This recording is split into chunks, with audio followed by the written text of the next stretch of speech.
Dad had some pretty significant injuries in his career. Talladega broke his sternum. He called you when he had that injury. Yeah. What was he calling you for? He called me.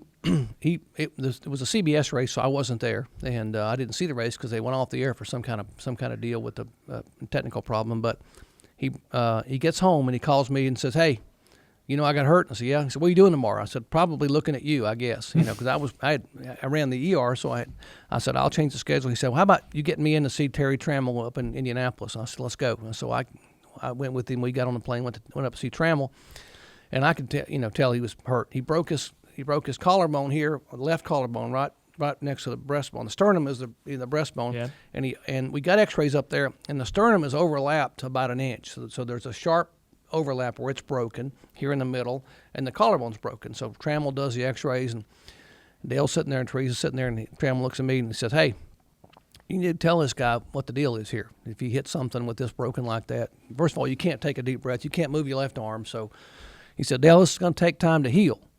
And Dale looked at Terry Trammell and said, "That's okay." This was Tuesday morning. He said, "I'm going to have to be in the car till Friday."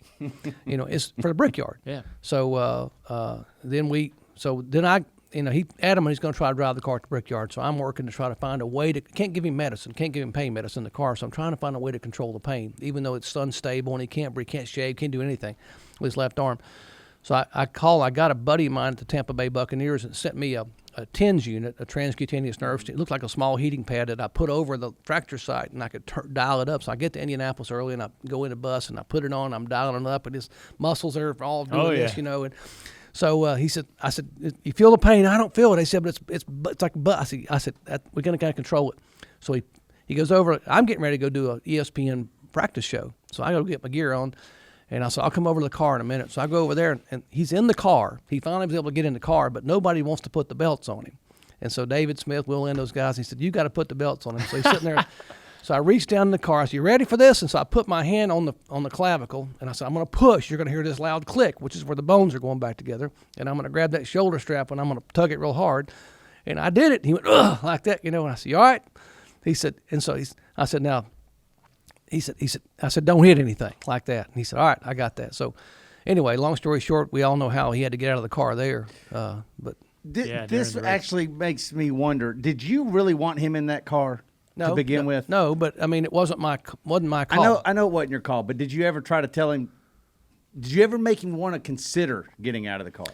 Well, from a medical professional advice and friend advice. I knew he was hurt. But he would listen. The good thing about Dale is he asked me a question. I'd tell him things he didn't want to hear at times. Yeah.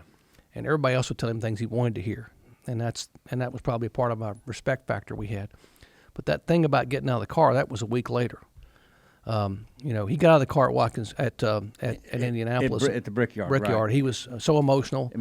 You saw the interview, and he said, "That's my life. It's what I do." And he'd always said, he would always tell me stuff his daddy said, that Ralph said, and we'd share that off and on, and that's a whole different story. But some of those things were really cool. He'd share some of those things that he heard from his dad with other drivers that would come talk to him. But anyway, he gets out of the car at the Brickyard. Well, the next week we're at Watkins Glen, and I get a page to go to the NASCAR hauler, and it's I think it's David Smith or Will Lynn or somebody there, and they said, "You need to go to Earnhardt's bus right away." And this is like an hour and a half before qualifying. And I'm thinking, "Oh, he's falling down, and he's worse." So I go running down there. I walk in. There's Teresa sitting there, and Richard Childress and Dale. And I walk in and realize they're in a serious conversation. So what's going on is Richard's trying to talk Dale out of driving the car. He said, "Dale," and I walk in, and he said, "Dale, man, it's a road course. You got to turn left and right. You got one arm. You got to shift 12 or 13 times. There's no way. There's just no way." And he said, "Doc will tell you." So I walk in when he says, "Doc will tell you." So I got to be upstairs to host qualifying on ESPN with Ned and Benny and these guys. And so I only got like 20 minutes. And so I'm sitting there, and I said, "Look, Dale, you understand I said, it's not just the pain. I know you can handle the pain, but if you hit something, like Dr. Trammell told you, with this clavicle broken, the sternum broken, it goes through your lungs and your heart, and it's over. And it's not you're not badly hurt. It's over." And then Richard says, "Dale, I just don't think you can do it." And Dale just stops and looks right at Richard, stares right at Richard, and says, "Okay," he said, "if you tell me, Richard, that being in your car, I'm going to hurt your car, hurt your team, hurt your effort, then if you tell me I'm going to be that bad for you, I'll get out." And I'll never forget, Richard Childress looked him right back in the eyes. He said, "How am I going to tell Dale Earnhardt that being in my race car is going to hurt my race team?" He said, "Hell, with one arm, you're better than 99% of the people in that garage area anyway." And Dale said, "Okay, it's done. It's done." I'm driving. So I leave and run up in the tower, and I walk in, and I'm getting my headset on, and Ned says to me, "Where you been?" I said, "Well, they had a little discussion. They were trying to talk Dale out of driving the car." And he said, "How'd that go?" I said, "Not well." And so he's one of the last cars to qualify.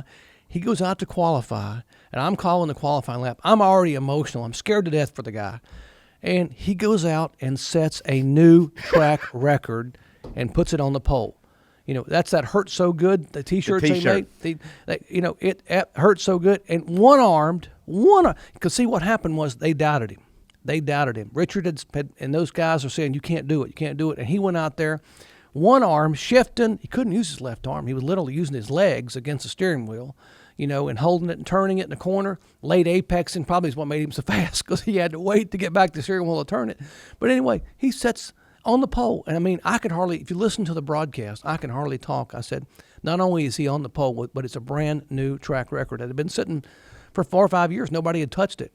And he put, just so cool. Yeah. So he and Dale Jarrett were on the front row for that race. I think he ended up running second in the race. I think he did. Yeah. Is it true that he would prop his arm up because of that injury? Like, would he do something like that? Because I remember of a Mark Martin story, and I can get to the Mark Martin story in a second, but did he do something with his arm to help alleviate the pain when he would drive?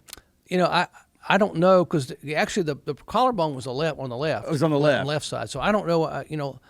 A lot of guys would do that. A lot of those guys, I told you those guys back in the days that had medical. A lot of those guys had neck problems. The Kales and the Neds and the Pearsons and those guys, and they would move their body around because they could back then, because the seats were just but I don't remember him propping his arm. So that's one of the things I've been thinking about here in the last minute or two is the neck. So Daddy broke his neck at Michigan, mid-'90s. Yeah.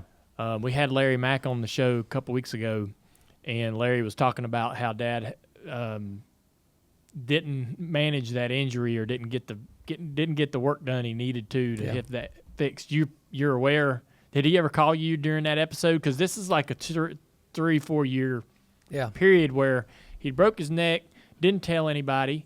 Finally, like 4 years later, gets the operation or the work done in there to get it fixed, and he couldn't even really get his car dialed in because he couldn't feel his car, couldn't drive his car right. But did he ever call you during any of that, going, "Man, I don't know what to do," or "What's going on"? Or he called me, he had doctors, that he would see, but I did his physical every year. In fact, I've still got his physicals in my drawer at home that I did, and for lots of reasons anyway. But yeah, we talked about that, and when he had his neck surgery, he did have his neck surgery, and didn't want anybody to see him having to wear that little collar for a while, and we talked. And here's, if people ask me about your dad, I'll tell you, one of my favorite stories was after he had that surgery. And I don't know if you ever heard it, but there was a little boy in the mountains who was like a Make-A-Wish kid, and he had a terminal illness, and his dad's a farmer, and his dad asked him, "What can I do, son?" And the little boy said, "I'd really like to meet Dale Earnhardt." And they knew time was of the essence, and Dad said, "I can't make that happen." There was a minister in the room who said, "Let's see what we can do." And he calls another pastor that relays down the mountain. And that's where I'm from. Was from an area I'd been up there before. So this preacher calls me, and I call over to Dale and say, "Hey, this kid, I don't know what his situation is, how much longer." He said, "Dale, so I can't go anywhere. I can't drive. I can't be in a car until this heals. And no, I don't want anybody to see me with this collar on. And I need some time." I said, "Well, I don't know how much time we got." So he agrees. He said, "If you can get this kid down here, I'll meet him, and we'll make it happen." And so they load that boy with a respiratory therapist and a doctor in the mountains, and they drive him down early one morning in a private parking lot at about daybreak, and Dale goes over there, and they get that boy out in his chair with his respiratory assist, and his dad and his family, and Dale kneels down beside him with that collar on. I get emotional thinking about it, and they take a picture together. And to my knowledge, that's probably the only picture he ever allowed anybody to take with him wearing that collar. after his surgery. But that's just the kind of guy he was. I mean, he wasn't gonna make that kid wait. He couldn't go to him, but if that kid got down where he could make it happen, he was gonna make that wish come true. Yeah, pretty cool.